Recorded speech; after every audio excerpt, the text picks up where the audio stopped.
So we've just finished our council meeting for the 26th of October. Very long meeting, record I think, in the last 12 months.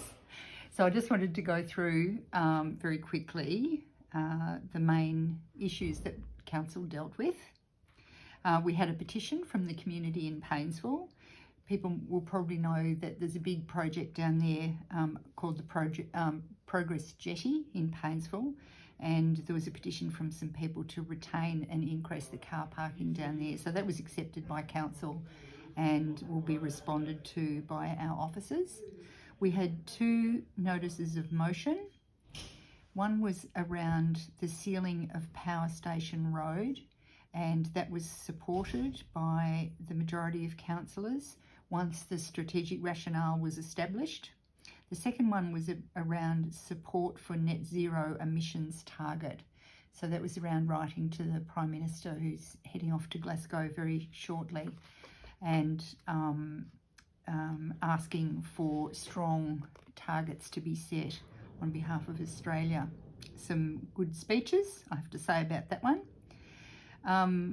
There was a contract for Slip Road in Paynesville. This is a very big project. It's funded by state and federal government to the tune of $6.1 million. The construction packages have been divided into three, and this was a contract for the delivery of the first lot of construction to start in that project. So really exciting that that's going to begin very soon. We had a report of the capital works and major projects for Q1.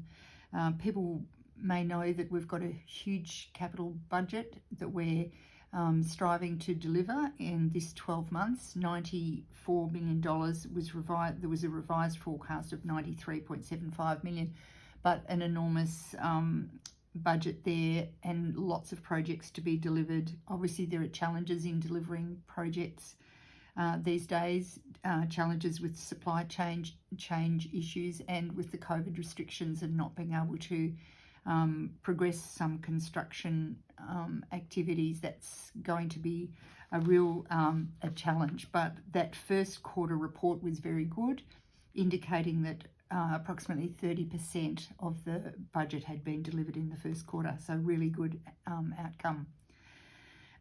Two submissions were endorsed by council, one around into the Victorian boating strategy. Boating is such an important part of activity for us, for tourism and for recreation with the Gippsland Lakes. There's a feeling that our boating infrastructure isn't recognised, or the need for council to support that infrastructure isn't recognised at higher levels. So there's a very important submission written to go into that. The second submission was around regional telecommunications, and again a vitally important issue for us in East Gippsland, recognising that there has been significant investment from state and federal governments into telecommunications, particularly since the bushfires, but it's an ongoing thing. We have to keep working because there are still grey spots and people who can't connect very well.